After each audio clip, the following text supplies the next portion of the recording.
Եվ այսպես դուք դիտում եք Alpha News-ը եւ մենք տաղավարում հյուրընկալել ենք Գևորգյան հոգևոր ճամարանի տեսուչ Տեր Շահեց Այրագույն Վարդապետ Անանյանին։ Շնորհակալություն, որ ընդունել եք հարցազրույցի հրավերը եւ հավանաբար այս օրերին ձեր լսած ամենապարզ հարցերից մեկն եմ տալու, բայց երբեք ավելորդ չէ սրան անդրադառնալը։ Գիտենք ինչ է կատարվում, բոլորս ականատես եղանք, ինչու է սա կատարվում, որն է սրա նպատակը, որն է այս պահին եղած հետևանքը։ Նախ գանք հետևանքից, հետևանքն այն է, որ մենք աստիճանաբար անցնում ենք մի դաշտ, որտեղ մենք փորձում ենք սպանել մեր իդեալները, հոգին։ Հետևանքը վաղ թե ուշ դա է լինելու։ Երկրորդ, մենք փորձում ենք այլևս մասնատված, բզկտված մեր հասարակությունը տանել մի դաշտ, որը սյուրռեալիստական դաշտ, անհասկանալի դաշտ, հայհոյանք, զրպարտություն, բամբասանք, իսկ այդ ճակերտավոր որակների մեջ երբեք հասարակություն չես պատրաստի, չես կառուցի։ Եվ երրորդ, ես միշտ զարմանում եմ 2018-ից այս կողմ մենք այդպես էլ չենք հասկանում, որ մենք ամեն խոչընդոտի եւ ամեն մարտահրավերի պետք է պատրաստվենք։ Եվ այդ պատրաստությունը չպետք է լինի վերոնշած որակների հիման վրա, այլ պետք է լինի շատ ավելի տրամաբանված եւ շատ ավելի քաղաքականորեն, մշակութաբանորեն, ազգայնական, ազգային նկարագրի հիման վրա հենված որակների վրա։ Եվ մենք այն ինչ որ այսօր տեսնում ենք, դա ըստ էության գալիս է շատ ավելի խորքից։ Դա նոր չէ, այսօր չէ, 3 չէ, 3 չառաջի օրը չէ։ 2018-ից այս կողմ շատ նկատելի էր, որ որոշակի չեմ ուզում ասել գաղափարական եւ չեմ էլ ուզում հավատալ գաղափարաբանական, ի վերջո այդ քայլերի հեղինակներն իրենք ասում են, որ մենք հայ եկեղեցու հետևորդներ ենք։ Եվ ես չեմ ուզում հավատալ իսկապես, որ կա գաղափարաբանական որոշակի նստվածք կամ հող, որ պետք է հայ եկեղեցին դառնա, ինչպես այսօր իմ միաբան եղբայրներից մեկն էր ասել, եկեղեցի առանց հոգևորականների։ Բայց մյուս կողմից էլ իմ կասկածները սկսում են խորանալ, երբ տեսնում եմ, որ այս իրադարձությունները ձնագնդի նման էֆեկտ ունեն։ Ո՞րն է վերջնանպատակը ըստ ձեզ։ Ես ճիշտ ասած չեմ կարող իմանալ այդ քայլերը ձեռնարկողների նախասիրությունների մասին, որովհետև անկանխատեսելի են դառնում այդ քայլերը եւ չեմ կարող գուշակել, թե ամեն առավոտ արթնանալիս ինչպիսի շոկի կենթարկվեմ։ Բայց ուզում եմ նաեւ աղոթել այդ մարդկանց համար, ուզում եմ նաեւ խնդրել Աստծուն, որ ի վերջո այս մղձավանջը կանգ առնի, որովհետև սա մղձավանջի էֆեկտ եւ հետևանքներ է ունենալու բոլորիս համար, թե եկեղեցական, թե աշխարհական, թե եկեղեցու հետևորդ եւ թե չհետևորդ։ Այսօր վարչապետի աթոռը զբաղեցրած անձնավորությունը ասաց, որ պետությունը պետք է որոշիչ ձայն ունենա կաթողիկոսի ընտրության ժամանակ։ Մենք շատ լավ գիտենք, հատկապես այսօրվա եւ երեկվա շնորհավորանքներից, որ երկրների մոդելով ենք ուզում շարժվի, եթե ես չեմ սխալվում, մոտավորապես այսպիսի մեծ պետական ճնշում կա Կոնստանտինոպոլսի պատրիարխի ընտրության ժամանակ։ Արդյոք ինքը ուզում է այդ մոդելը երևի Էրդողանի խորհրդով կիրառի Հայաստանում թե ոչ, եւ պրակտիկորեն ինչքանով է դա իրականանալի, որովհետեւ իմ կարծիքով այդքան էլ հեշտ չի լինի դա անել այստեղ։ Դե գիտեք Տիգրան ջան, այս դեպքում գուշակություններ անել ամենաանշնորհակալ գործն է, որտեղ էլի եմ ասում, անկանխատեսելիություններով լի է այս ամենը։ Շատ ճիշտ նկատեցիք, այո, Թուրքիայում մինչև այսօր կա այդ գործող, եթե չեմ սխալվում, օրենսդրական կարգավորումը, որ պատրիարխի ընտրության դեպքում պետությունն է հաստատում հայոց պատրիարխին, իբրև հայոց համայնքի ներկայացուցիչ։ Եթե չեմ սխալվում, Ադրբեջանում նույնպես կիրառվող պրակտիկա է սա, օրինակ Կովկասի մուսուլմանների վարչության նախագահին նույնպես հաստատում են։ Եթե չեմ սխալվում, ոչ Իրանում, ոչ էլ Վրաստանում նման պրակտիկա չկա։ Հիմա եթե մենք փորձում ենք վերադառնալ տոտալիտար հասարակության գիրք, խնդրեմ, բայց այդ դեպքում այն բոլոր հռչակված արժեքները, որոնք մենք ասում էինք ժամանակին եւ Հայաստանը հռչակում էինք ժողովրդավարության բաստիոն,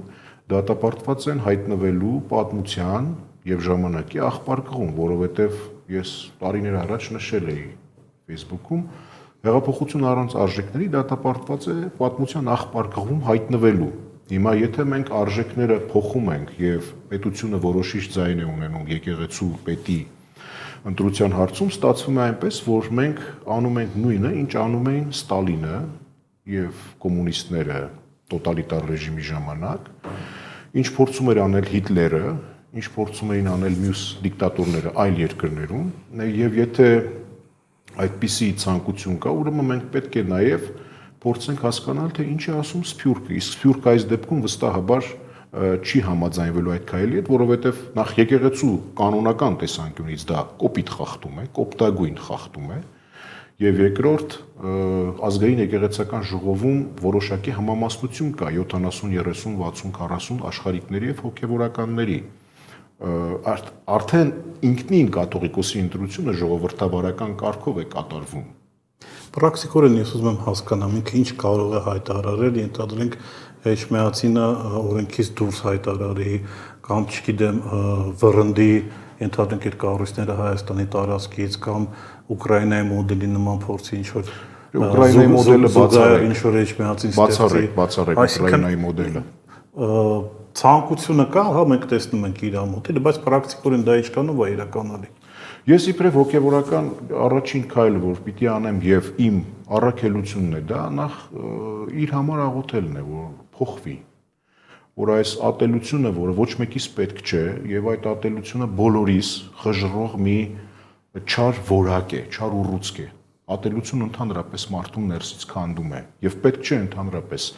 ուրախանալ, որ մարդը ատելությունից, բարկությունից, զայրույթից ցանկացած մարդ դրտված կարող է ինչ-որ բաներ անել, որոնք հետո անդրադառնում են եւ իր վրա եւ շրջապատի վրա։ Երկրորդ,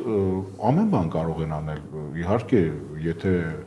մենք մտածում ենք, որ պետությունը որոշել է այս կամ այն քայլը անել, բնականաբար եկեղեցականներն էլ իրենց ինստիտուցիոնալ եւ պատմական հիշողությամբ պատրաստ են։ Խնդիր չէ։ Այն եկեղեցականները, որոնք ուխտել են միջև վերջ մնալու եկեղեցում, պաշտպանելու եկեղեցու եւ քրիստոնեության արժեքները, նրանք կմնան միջև վերջ, իհարկե։ Բայց գուշակել, թե ինչ կարող է անել, ես չեմ կարող ասել։ Ես 3-4 օր առաջ չէի կարող գուշակել, որ նման ստատուս կտեսնեմ Facebook-ում, ինչ ասեմ, չեմ կարող ասել։ Պատասխան չունեմ ուղղակի։ Կարծիք կա, որ սա ոչ միայն կաթողիկոսի դեմ պայքար է, քանի որ հաշվի առնենք Փաշինյանի աշխարհակաղակական հայացքները, որոնք այսպես ասենք մեղմ ասած հակառուսական են եւ շատ հաճախ որոշ դեպքերում նույնիսկ ինքը ասում է, որ եկեղեցին Սուրբ Էջմիածինը դարձել է Ռուսաստանի ազդեցության գոտի եւ հիմնականում այսպես ասենք իրեն ջղայնացնող հանգամանքը ավելի շատ ոչ թե Գարեգին II-ն է, այլ Գարեգին II-ի եղբայրն է, որը ղեկավարում է ռուսական թեմը եւ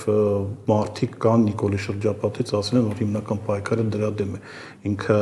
եւ իր այսպես ասենք ԿՓԱ-ականները տարբեր տեղեր ասում են, որ Էջմիածինը ուղղորդվում է Ռուսաստանի կողմից եւ այդ ուղղորդողը եղբայրն է։ Հիմա ես ուղղակի ինչ եմ ասում, ես տեսնում նույն պայքարը Սերբիայում, հա ուղղափառ եկեղեցու դեմ, ես տեսնում նույն պայքարը Մոլդովայում, ես տեսնում նույն պայքարը Ուկրաինայում, ամենտեղ որտեղ տվյալ ավանդական կառույցը, ուղղափառ կառույցը ուժեղ է, հզոր է եւ որը միավորում է ժողովրդին, դրա դեմ գրոհ է գնում։ Դուք համաձայն եք այդ կարծիքին։ Համաձայն եմ մասամբ, ինչու, որովհետեւ լիիրավ կերպով այս հարցում համաձայն եմ, ինչ իմաստով, որ արժեքների, քրիստոնեական արժեքների դեմ պայքար կա։ Ոչ միայն օրթոդոքս ուղղափառ երկրներում, ոչ միայն արևելյան հին ուղղափառ երկրներում, ինչպիսին Հայաստանն է, այլ նաև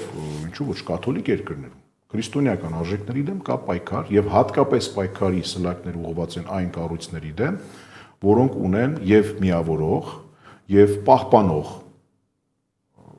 ուժ եւ զորություն, այսինքն այս դեպքում հիմնականում դրանք եկեղեցիներն են, որտեղ գիտենք եկեղեցիներում սովորաբար պատմությունը, ավանդությունը շատ ավելի կարևորվում են այն իմաստով, որ այդտեղ է դրսևորվում ժողովրդի հավաքական հիշողությունը։ Մյուս կողմից, սակայն, մենք պետք է հիշենք, որ Հայաստանը եւ հայոց եկեղեցին, Հայաստանը չէ, հայոց եկեղեցին ըստ էության ինքը ցանցային կառույց է։ Մենք երկու հսկա թեմ ունենք Միացյալ Նահանգներում։ Ռուսաստանի թեմն էլ է մեծ, Ֆրանսիայի թեմն էլ է մեծ։ Եթե նայենք հավաքական իմաստով, արևմուտքում մեր ունեցած թեմերը ոչ պակաս մեծ են Ռուսաստանի թեմից։ Հիմա ինչ անենք, եթե ժամանակը գա եւ մեզ պետք լինի, ասենք, որ չէ, հիմա էլ Ամերիկայի երկու թեմերն են ղեկավարում եկեղեցին։ Այդպես չի լինում։ Այդպես չի լինում։ Այսինքն եկեղեցին ինքը ունի ժողովական կառուցվածք եւ ժողովական կառուցվածքը ինքը նաև ունի որոշակի ճկունություն, չէ՞։ Մենք չգիտեմ, ինչքան պիտի այսպես ասեմ կլիշեներով մտածենք, որ կարողանանք նման բան ասել։ Այսինքն ռուսական ազդեցության գործակալ արտահայտությունը ինձ մի քիչ զարմացնում է, որտեղ էլի եմ ասում, մեր երկու ամենաազդեցիկ թեմերը ըստ էության արևմուտքում են, Միացյալ Նահանգներում։ Ռուսաստանի թեմն էլ է մեծ, նորից ասեմ, բայց ոչ պակաս մեծ է Ֆրանսիայի թեմը նաև, երրորդ կամ չորրորդ ամենամեծ թեմն է։ Այսինքն, եթե այսպիսի տրիվիալ, պարզ հաշվարկ ենք անում, մենք տեսնում ենք, որ այդ երեք թեմերը արևմտյան նույնպես կարող են շատ հանգիստ նկրտումներ ունենալ, դառնալու ինչ-որ ազդեցության գոտիներ հայոց եկեղեցում, բայց դա այդպես չէ։ Այդպես չի կարող լինել պարզապես, որովհետև նորից եմ ասում, եկեղեցին ունի նաև ժողովական կառուցվածք եւ ժողովական ճկունություն, եւ այստեղ այդ ասվածը պարզապես չի տեղավորվում այդ տրամաբանության մեջ։ Միանանք Մոսկվայի մեր խմբագրությանը Հայկ Խալաթյանին, Հայկ Աստվածօգնական։ Իմ մոտ երկու հարց է։ Առաջինը դուք ասացիք բացառեցիք Ուկրաինայի օրինակը, իսկ ինչու բացառեցիք, ինչու հնարավոր չէ Հայաստանում նմանատիպ բաժանում եկեղեցու եւ պետության օգնությամբ գրավել եկեղեցիներ, ստեղծել հլու հնազանդ իրենց համար կառույց, որտեղ մենք տեսանք, որ նույնիսկ ուղղափառ որոշ եկեղեցիներ աջակցեցին այդ գործողությունների, խախտելով դարերով եկած պայմանավորվածություններ ուղղափառ եկեղեցիների միջև, որովհետև քաղաքական նպատակահարմարություն կար։ Դա առաջինը եւ պետք է ասեմ շատ մարդկանց հետ են քննարկում այս տեղի ունեցածը ու շատերի մոտ մենակ մի հարց է, ինչու եկեղեցին այսքան զուսպ կարող է մի կողմից ճիշտ է, բայց մարդիկ հարց են տալիս, իսկ բան չեն բանադրում Նիկոլ Փաշինյանին եւ քաղաքացիական պայմանագրի այն մարդկանց, ովքեր աջակցում են այս քաղաքականությունը եկեղեցու նկատմամբ։ Ինչու է եկեղեցին իր քաղաքականությունը շատերը ընկալում են որպես թուլության նշան եւ կարծում են, որ իշխանությունը դրանից ավելի է ոգևորվում եւ չի սահմանափակվելու այս ներկայիս հարձակումներով եւ գտնելու է, որ դա հիմք է տալու իրեն ավելի ակտիվ, ավելի ագրեսիվ գործել եկեղեցու դեմ։ Ինչու եկեղեցին չի պայքարում։ Շատ մարդիկ այդ հարցն են տալիս։ Շատ լավ, ես առաջին հարցին պատասխանեմ, Ուկրաինայի օրինակը բացառում եմ, որովհետև հայոց եկեղեցում գործում է եկեղեցաբանական բոլորովին այլ մոդել։ Ուկրաինայի դեպքում ներկայիս ստեղծված անկախ, այսպես ասենք, եկեղեցին, ավտոկեֆալ կամ ավտոնոմ, ինչպես կուզեք ասեք, ուներ հնարավորություն կանոնական հիմքերի վրա ըստ իրենց ստանալ տոմոս, անկախության հռչակագիր կամ անկախության փաստաթուղթ, որը օրթոդոքս ավանդության կամ եկեղեցաբանության մեջ կիրառվող պրակտիկա է։ Հիմա թողնենք այլ հարց է օրթոդոքս եկեղեցաբանության մեջ ինչպիսի խնդիրներ կան, ինչպիսի հարցեր կան, պայմանավորվածություններ կան, դա ես չեմ կարող մեկնաբանել, որովհետև ինչքան էլ լավ տիրապետ եմ այդ տեղեկությանը, դա իմ լիազորությունների եւ տիրույթների մեջ չէ, ես օրթոդոքս աստվածաբան չեմ, ես կարող եմ պարզապես ասել, որ այնտեղ գործում է եկեղեցաբանական, կանոնական բոլորովին այլ մոդել։ Հայոց եկեղեցու դեպքում այո, Հայկը իրավացի է, կարող են այդպիսի քայլի դիմել եւ ոչ վաղ անցյալում 1920-ականներին մենք այդպիսի երևույթի ականատես եղել ենք, ազատ եկեղեցի այսպես կոչված կառույցը, որը ստեղծվել էր բոլշևիկյան իշխանությունների ջանքերով եւ որոշ եկեղեցականների ու աշխարհականների մասնակցությամբ փորձում էր այսպես ասենք այլընտրանքային եկեղեցի առաջադրել, որը շատ ավելի հնազանդորեն էր կատարում, այսպես ասենք, բոլշևիկների ցանկությունները, կամակատար եկեղեցի, եթե մի քիչ ավելի կոպիտ ասենք։ Սա հնարավոր է, լիուլի հնարավոր է, չեմ բացառում, բայց չեմ էլ ուզում հավատալ, որ այդպիսի քայլի կդիմի իշխանությունը, որովհետև ի վերջո ինչքան էլ մենք փորձեց չէ նոր հայրապետ շարժում բանը։ Այո, փորձեց, բայց ես կարծում եմ, որ պետք է մի քիչ էլ ռեալ պոլիտիկի սահմաններում մնա ի վերջո, ողջախոհության եւ տրամաբանության սահմաններում այս ամենը լինի։ Հուսամ, ես նորից եմ ասում, չեմ ուզում դրան հավատալ։ Իսկ ինչ վերաբերում է մյուս հարցին, թե ինչու եկեղեցի զանգերը չի հնչեցնում, եկեղեցի զանգերը հնչեցրել է։ Ամենայն հայոց հայրապետը հայրաբար հորդորել է հրաժարական տալ, եկեղեցին բազմիցս իր մոտեցումներում արտահայտել է որոշակի տեսակետ, բայց մյուս կողմից էլ եկեղեցին չի կարող, կներեք, որ այսպես եմ ասում, բայց չի կարող շարժվել այս կամ այն քաղաքական խմբի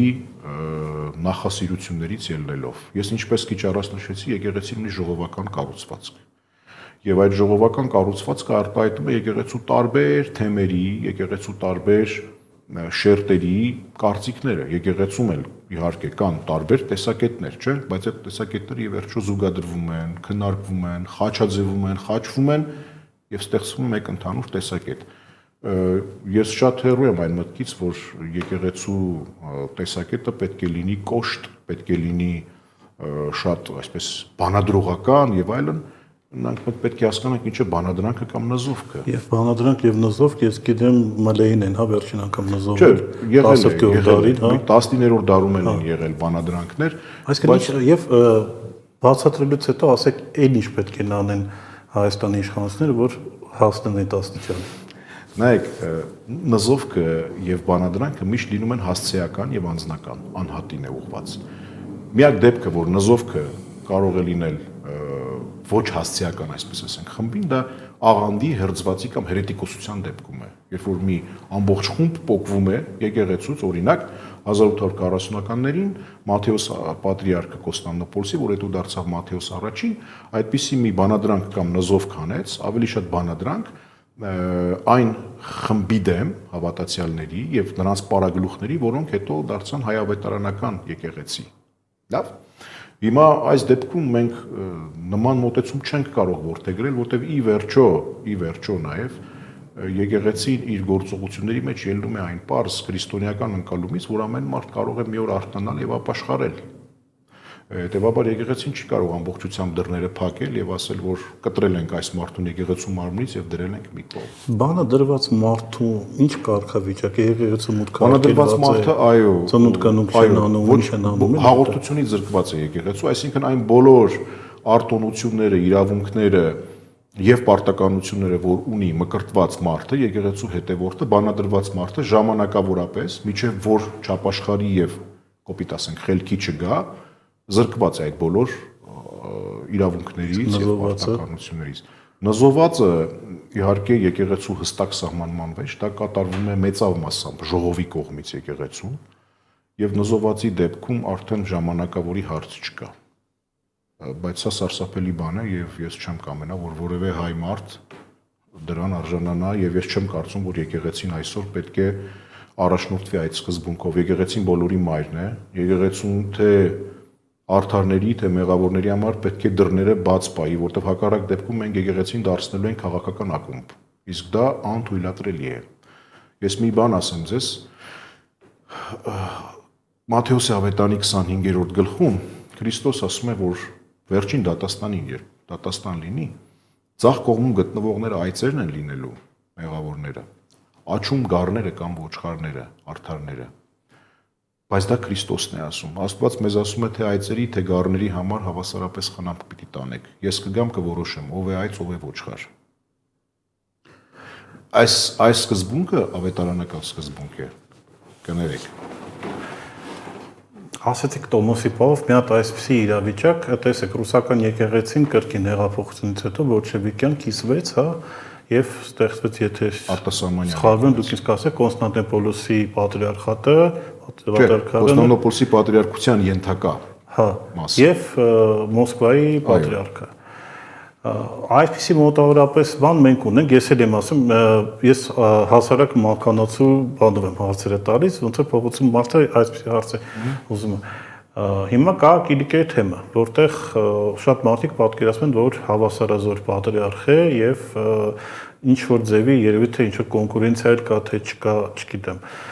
Նաև հարցեր են տալիս, օրինակ, ինչու Արամ առաջինը այս քանի օրերի ժամանակ մի փոքր ավելի пассив դիրք է բռնել եւ ձայն չի հանում կամ ինքը սիրում է ծխրող ելույթներ ունենալ,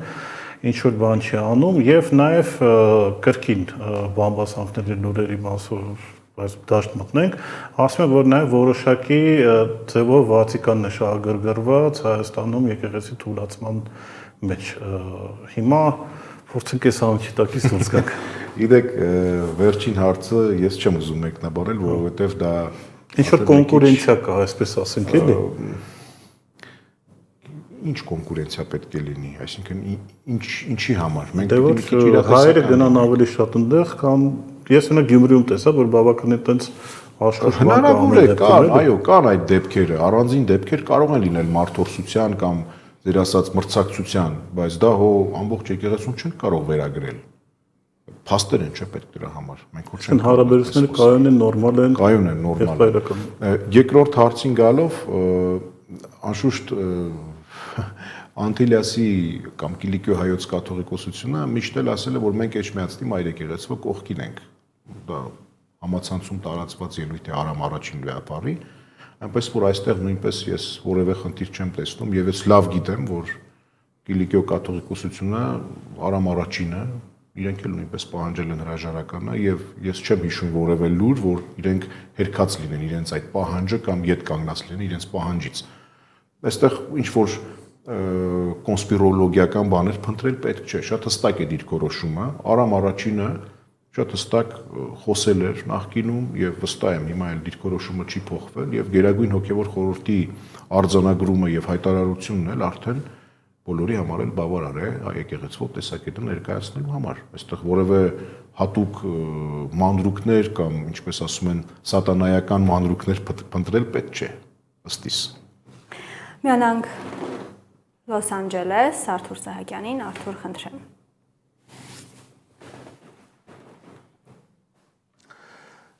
Շնորհակալություն, Աստված օգնական Տեր հայր։ Հարցս հետևյալն է, թեմերը այսօր ես հասկանում եմ, որ դուք չեք կարող այդպես շատ բացել, բայց թեմերի մեջ արդյոք կա այսօր միասնություն եւ կան արդյոք խնդիրներ, որոնցից կարճելով Նիկոլ Փաշինյանը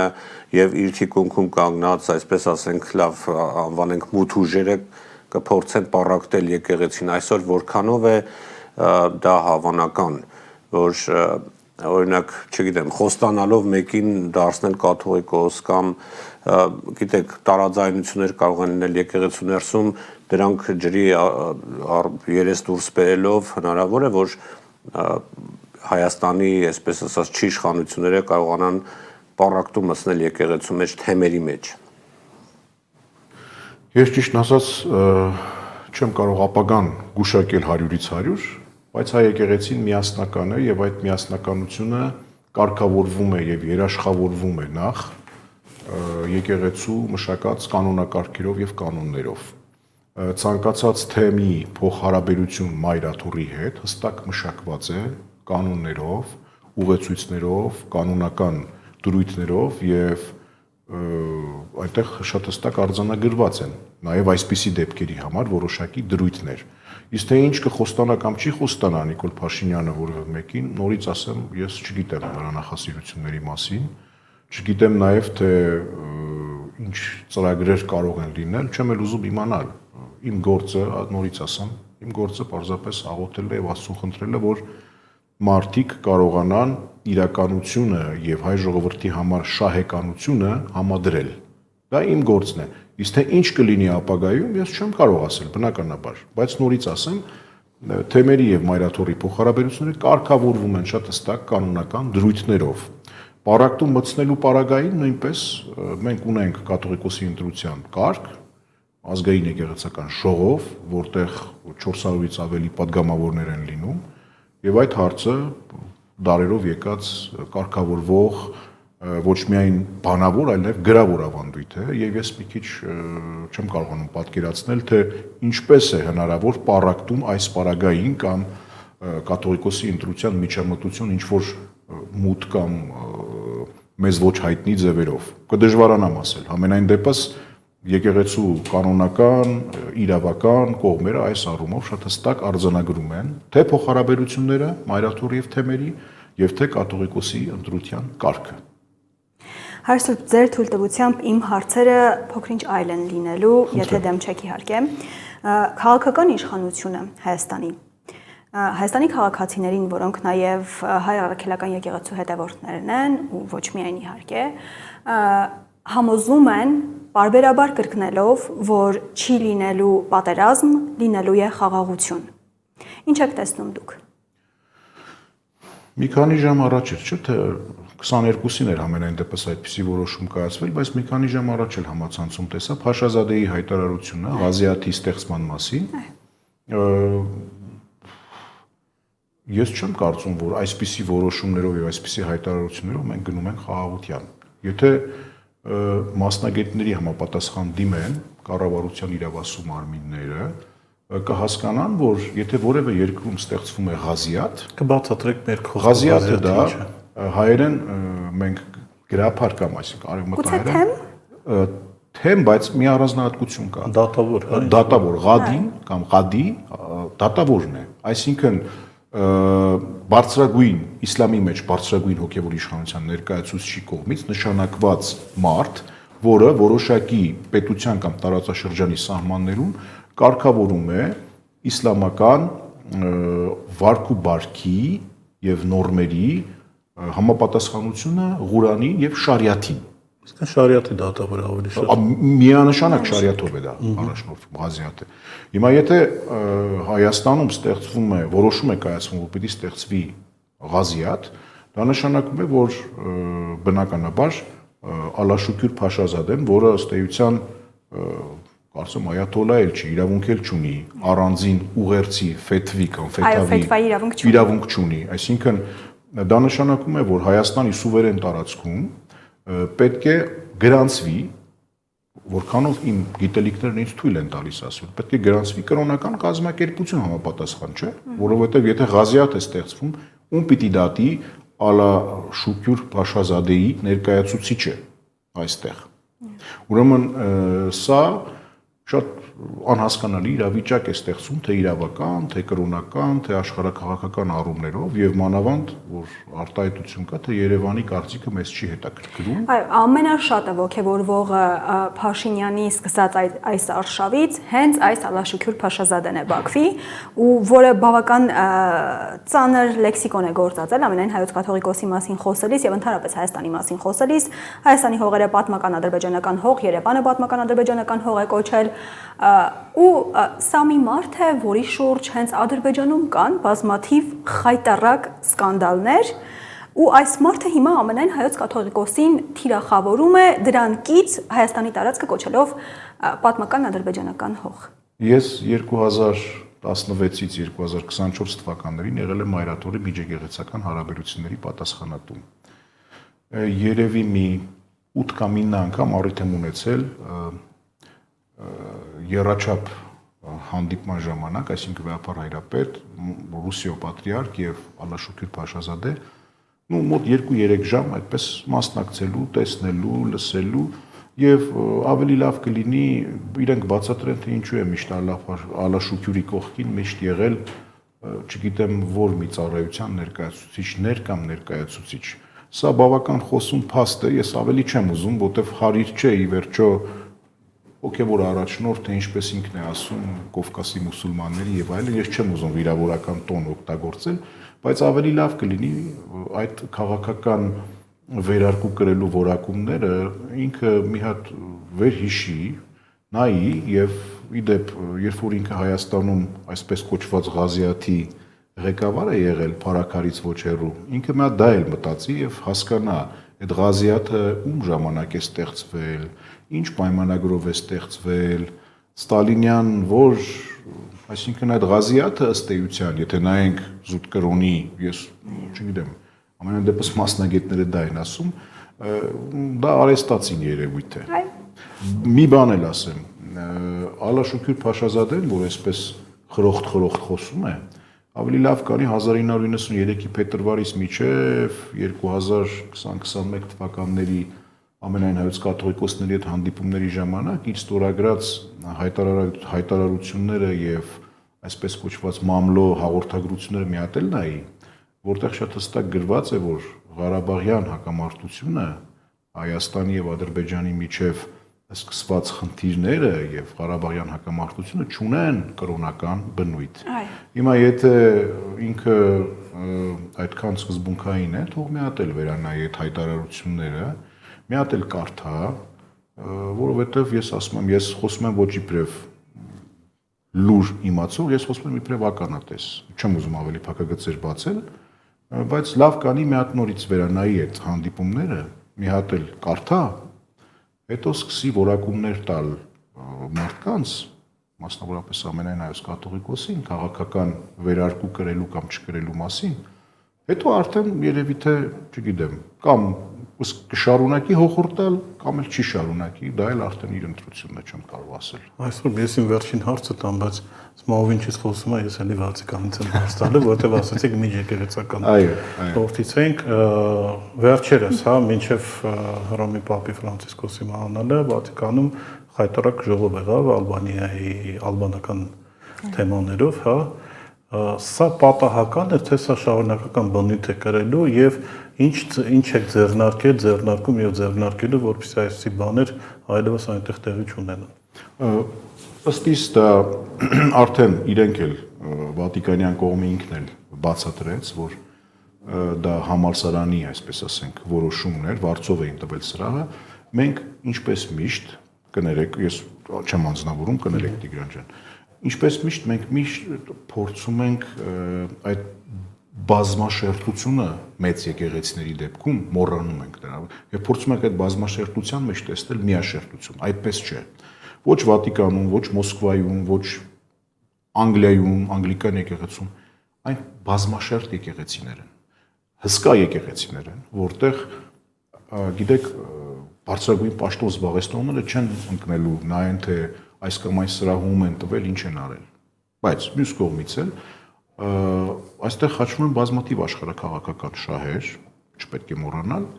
եւ շատ հաճախ այդ աշխարհաքաղաքական շահերի խաչման դեպքում կարող են լինել այսպիսի դեպքեր կամ իրադարձություններ ոչ ցանկալի։ Այս դեպքում աղվանական, այսպես ասենք, մշակույթին նվիրված գիտաժողովի դեպքում ինձ թվում է կար բացթողում եւ Վատիկանի կողմից, կար բացթողում նաեւ մեր կողմից, մասնավորապես պետության կողմից, որովհետեւ այսպիսի դեպքերում սովորաբար անհրաժեշտ է առաջինը լինել, այսինքն մենք պետք է նախաձեռնող լինենք, մենք պետք է կազմակերպենք եւ մենք պետք է նախանձախնդիր լինենք, որ մեր մշակույթը, մեր պատմամշակութային եւ հոգեվոր ժառանգությունը ներկայացվի ըստ արժանվույն։ Հետո դրանից հետո, եթե լինեն նմանատիպ դեպքեր, իրադարձություններ, մենք մեզ ավելի իրավունք վերապահենք քննադատելու։ Անշուշտ, ես ասում եմ, նորից եմ կրկնում, բազմաշերտության մասին պետք չէ մոռանալ։ Վատիկանը ինքը միաձույլ կառույց չէ, կաթոլիկ եկեղեցին միաձույլ կառույց չէ։ Այնտեղ ամեն բան հնարավոր է։ Ամեն բան հնարավոր է։ Բազմաշերտությունը ենթադրում է նաև բազմաշերտություն համագործակցության մեջ։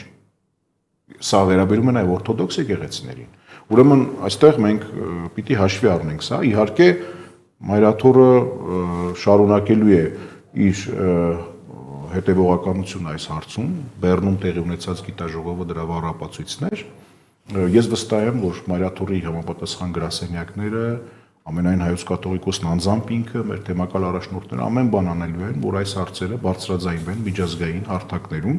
բայց մյուս կողմից պետությունն ինքը կարծեմ նույնպես պետք է նախաձեռնողականություն ցուցաբերի։ Փառք մենք ունենք բազմաթիվ լավ մասնագետներ, գիտնականներ, փորձագետներ, որոնք կարող են միջազգային հանրության առաջ ներկայացնել այս բոլոր հիմնահարցերը։ Այսօր եւ իմ վերջին հարցը եւ այս տաղավարում իհարկե բոլոր հարցերը հնչում են ու ես վերադառնում եմ էլի Թուրքիային։ Այն պլանի համար, որը Թուրքիան եւ թուրքական նախագիծ Ադրբեջանը փորձում են իրագործել Հայաստանի տարածքում եւ Հայաստանի դեմ։ Թուրքիան եւ Ադրբեջանը, հայ առաքելական եկեղեցին, ամենայն հայոց կաթողիկոսին, որպես խոչընդոտ դիտարկում են ըստ ձեզ։ Կարող են դիտարկել միայն մի դեպքում, եթե խոսքը Հայաստանի ոչնչացման մասին է, տոտալ, գոյաբանական։ Մնացած բոլոր դեպքերում ի վերջո մենք ունենք նաև Պոլսի պատրիարքություն, մենք ունենք նաև որոշակի պատմական պարտադրված կապեր Թուրքիայի իշխանությունների հետ, բայց ես նորից եմ ասում, խոչընդոտ դիտարկում են, եթե իրենց նպատակը, իսկ այս հարցում կարծես թե այլևս կասկածներ չեն մնում, դա աստված, որ ես սխալված լինեմ, եթե իրենց նպատակը Հայաստանի տոտալ ամբողջական ոչնչացումը չէ, հայաթափումը չէ, իսկ Արցախի հայաթափման դեպքում մենք ականատես եղանք իմ ասացի արձանագրման եւ ապացույցի, հետեւաբար եթե այդպես դիտարկենք, այո, իհարկե, որովհետեւ հայոց եկեղեցին չի կարող պարզապես չխոսել Արցախի հայաթափման հոգևոր մշակութային ժառանգության ոչնչացման մասին եւ ես մի անգամ հաղորդման ժամանակ մի պարզ օրինակ եմ բերել մեզանից խլել են Արցախի հայոց թեմին պատկանող բազմաթիվ սրբություններ մշակութային հոգևոր ժառանգության անգնահատելի մասնիկներ ինչը մենք ասենք լավ է կարել որ խլել ենք եւ չենք խոսում ես եթե այդպես մտածեմ ես ինչպես եմ նայելու իմ հոտի զավակների աչքերի մեջ ինչ եմ ասելու եմ դե լավ խլել են բայց մենք մոռանում ենք որ կա այնտեղ Արցախի թեմ չէ եւ այդ թեմը ինչպես աշխարհի բոլոր թեմերը հայոց եկեղեցու ունեն որոշակի պարտավորություններ իրենց զավակների առաջ հիմա ինչ անենք մենք ասենք որ չէ մեր սիրելի հավատացյալ զավակներ մենք մոռանում ենք այս մասին խլել են ոչնչացրել են հազարավոր խաչքարեր ոչնչացրել են լավ ոչինչ անցնենք առաջ էջը թերթենք ես անձամբ չեմ կարող այդպես անել որովհետև այդ դեպքում կստացվի որ ես խախտել եմ այն սկզբունքը որ Տերն ինձ տվել է որ ես ինչպես քիչ առաջ նշեցի եւ մեղավորների եւ արդարների համար պատասխանատու եմ այսինքն այդ մարդիկ կորցրել են ոչ միայն իրենց նյութականը այլ նաեւ իրենց հոգեվորը հիմա ես ինչպես դրա մասին չխոսեմ եթե մեկը ինձ կարող է բացատրել թե ես ինչպես կարող եմ դրա մասին չխոսել եւ ինչու չպետք է խոսեմ խնդրեմ բայց ես մի քիչ դժվարանում եմ հասկանալ եւ այս համատեքստում իհարկե Թուրքիայի եւ Ադրբեջանի համար, այո, հայոց եկեղեցին կարող է խոչընդոտ լինել, որովհետեւ հայոց եկեղեցին նաեւ իբրև Հայաստանյաց առաքելական Սուրբ եկեղեցի իբրև ամբողջություն իրավատեր է։ Իհարկե, որտեւ մենք դեռ ունենք Արցախի թեմ, չնայած դե ֆակտո չկա Արցախի թեմ, հայաթափված է, բայց մենք ունենք Բաքվի թեմ, դե ֆակտո չունենք, բայց դե յուրե ունենք։ Հետևաբար ես նորից գալիս եմ այդ հարցին, եթե Փաշազադեն Ղազիաթ է բացում Հայաստանում, պետք է մեկ լավ մտածի, այդ Բաքվի թեմի, Ղարաբաղի, Արցախի թեմի հետ ինչպես պիտի լինի, ով է դրա իրավատերը, եթե ոչ հայոց եկեղեցին։ Հայր Սուրբ, շնորհակալություն հարցազրույցի համար։ Շնորհակալ եմ հրավերի համար։ Վերադառնանք շարունակենք մի քանի վայրկյանից։